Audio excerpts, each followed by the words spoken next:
In the opening scene, we're introduced to Erna and her young son Kalle, who reside in a small Norwegian village during World War II. Their conversation reveals Erna's protective nature as a mother and Kalle's innocence regarding the grim realities of war. Erna informs Kalle that he must stay indoors the next day because men will come to enlist him for the war effort. Despite Kalle's initial enthusiasm about going to war, Erna tries to dissuade him by asking if he can handle killing people, highlighting the gravity of the situation. Erna explains to Kalle that they are southern Jutlanders, but under German occupation, and this is not their war to fight. The next morning, officials arrive to enlist Kalle for the war effort. Feldwebel Meyer informs Erna of Kalle's duty to report at Flensborg garrison. Despite Erna's protestations and a medical statement from Dr. Madsen declaring Kalle unfit for service, Feldwebel Meyer insists that all men are needed for the war effort. Threatened with arrest and charges of desertion, Erna reluctantly agrees to pack a bag for Kalle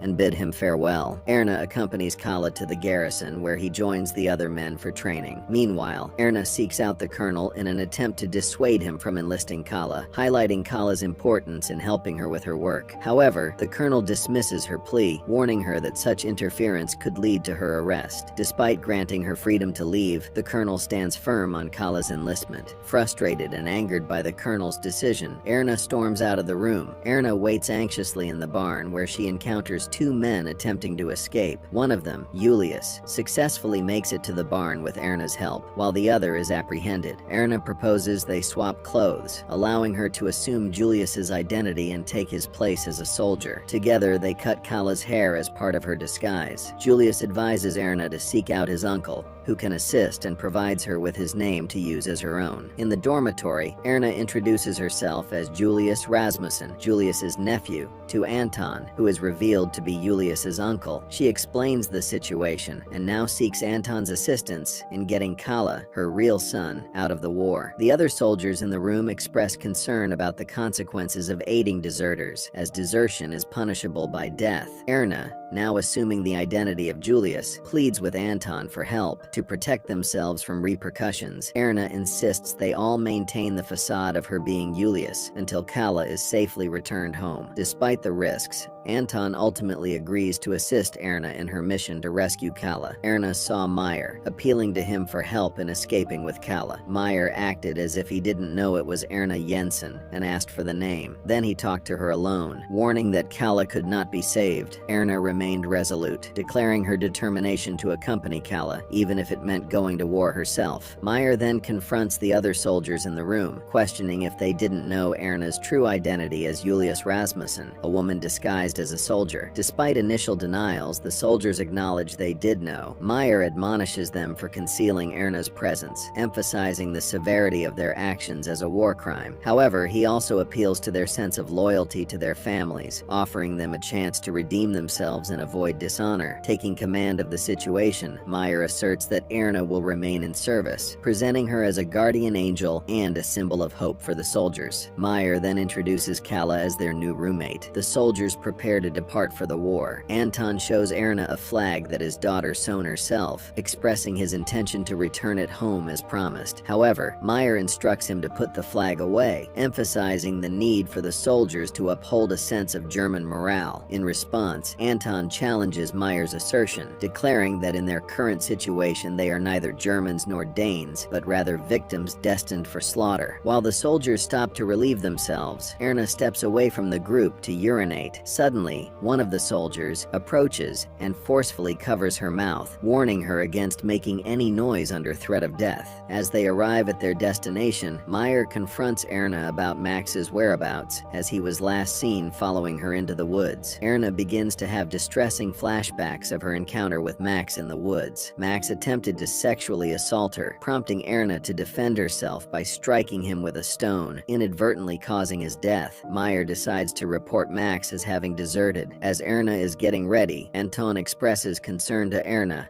about her plan to escape Dresed as a woman, cautioning her that women typically don't travel by train and emphasizing the difficulty of her escape. Erna reveals to Anton that she killed Max, and Anton asserts that Max deserved his fate. Then he asked her to dance with him. As they were dancing, Meyer opened the door and then told Erna to remove her dress and both of them to join him in the kitchen. In the kitchen, he told them the information he obtained from Hauptmann Schultz. He reveals that there's suspicion of a traitor among them, a woman disguised as a soldier. To identify the traitor, all soldiers will be ordered to drop their trousers during the next drill. Anyone unable to prove their masculinity will be sent to the Imperial prison camp, along with those who aided the traitor. To avoid this fate, Meyer registers their squad as volunteers for the Reserve Infantry, 86th Regiment, 7th Squad, effective immediately. He explains that headquarters needs K1 volunteers for the foremost front line, emphasizing the potential dangers of such a deployment. However, Meyer reassures them that this part of the front has been quiet for months, indicating that the war may be nearing its end. Meyer reveals that after 10 days of volunteer service, they'll receive a fortnight's leave, possibly allowing them to return home. Despite the risks involved, Meyer suggests that the front may be the safest place for them, given the war's current status and the potential for an imminent end. The soldiers began their journey to the war zone. They met a veteran soldier who provided instructions. They were shown to a tent for lodging. Meyer assured them it was the safest option, despite its condition. The next morning, Fritz and Erna were assigned to the same shift. Fritz addressed Erna as Moody, surprising her. When asked about his age, Fritz claimed to be 18,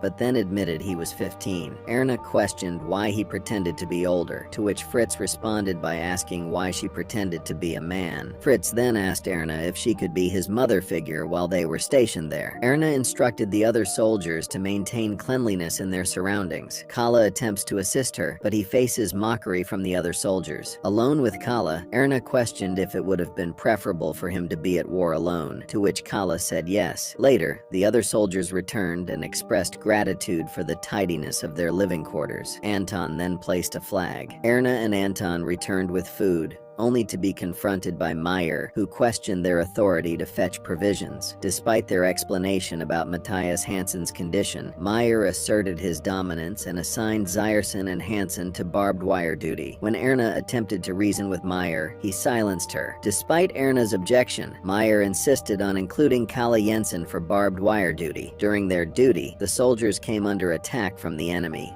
engaging in a firefight. After the skirmish, Erna confronted Meyer, expressing her concern for Kala's safety. She accused Meyer of neglecting his responsibility to protect Kala, pointing out that Anton had to risk his life to ensure Kala's safety. When Meyer questioned if there was anything between her and Anton, Erna admitted that they shared a common bond as Danes in a war that wasn't theirs. In a private moment, Meyer reveals to Erna that he is also Danish. He expresses his desire to support her financially, offering to buy her a charcuterie, a shop selling sausages and sandwiches, which he knows she has always wanted. However, his intentions take a sudden turn when he declares Erna as his wife and attempts to kiss her. Feeling uncomfortable, Erna pushes him away and reminds him of their roles as soldiers at war, and asserts that they must maintain professionalism despite their personal feelings. As Erna and Meyer hear a gunshot from outside, they quickly don gas masks and rush to investigate. Stepping into the chaos, they find wounded soldiers and start aiding them. The situation grows increasingly dire as heavy bomb blows continue to rain down from the enemy. Irma asked Matthias what day it was, and when he told her it was Thursday, she told him Kala's birthday is on Saturday. As Erna prepares pancakes for the soldiers and they gather to eat, enjoying a moment of camaraderie, Anton suggests singing for Kala's birthday, and they all join in. Amidst the celebration, Meyer sits alone in a corner, his demeanor visibly tense. Suddenly, Meyer rises and approaches the group, wielding a gun. He points it at Anton, his actions startling the others into silence. Then he redirects the gun toward Kala, prompting Erna to step between them. He then lowered his gun and left the house. Anton approaches Erna, questioning what she promised Meyer. Erna reveals that she promised Meyer marriage if he ensured both Kala and her safe return home. Anton probes further, asking if Erna had romantic feelings for Meyer. Erna explains their connection as being from the same village and recounts her duty as a caretaker for unwanted children, including Kala. Erna reveals the painful truth about Kala's origin, detailing the disturbing circumstances of his arrival and her struggle with the decision to end his life. She confesses her vow to God to protect Kala, and her decision to never bear children of her own. Anton urges Erna to allow Kala to become independent, suggesting that it's time for him to stand on his own. He challenges Erna to consider her desires and needs, pointing out that her every thought and action revolves around Kale. He then went close to her and started taking her clothes off. Anton gave Matthias a gun and asked him to shoot one of the soldiers, Christian, because he was suffering from his injuries. Matthias was unable to do it, and Kala offered to do it. Erna ordered him not to, but Anton gave him the gun and he shot him. Matthias blamed Erna and called her a murderer. Anton then ordered them to wrap him up so that they could bury him. They prepared to go to the war. Matthias approached Erna and apologized. Erna took the flag and headed upstairs to join the war. She saw Mir unconscious and tried to pull him down. He collapsed on top of her and she was unable to pick him up. She asked for help, but no one came. After a while, Kala came and dragged Mir to safety. Erna wakes up to find herself on the ground surrounded by water, with soldiers approaching and aiming their guns at her. In a desperate attempt to defuse the tense situation, she reaches into her pocket and retrieves the flag, holding it up. In November 1918,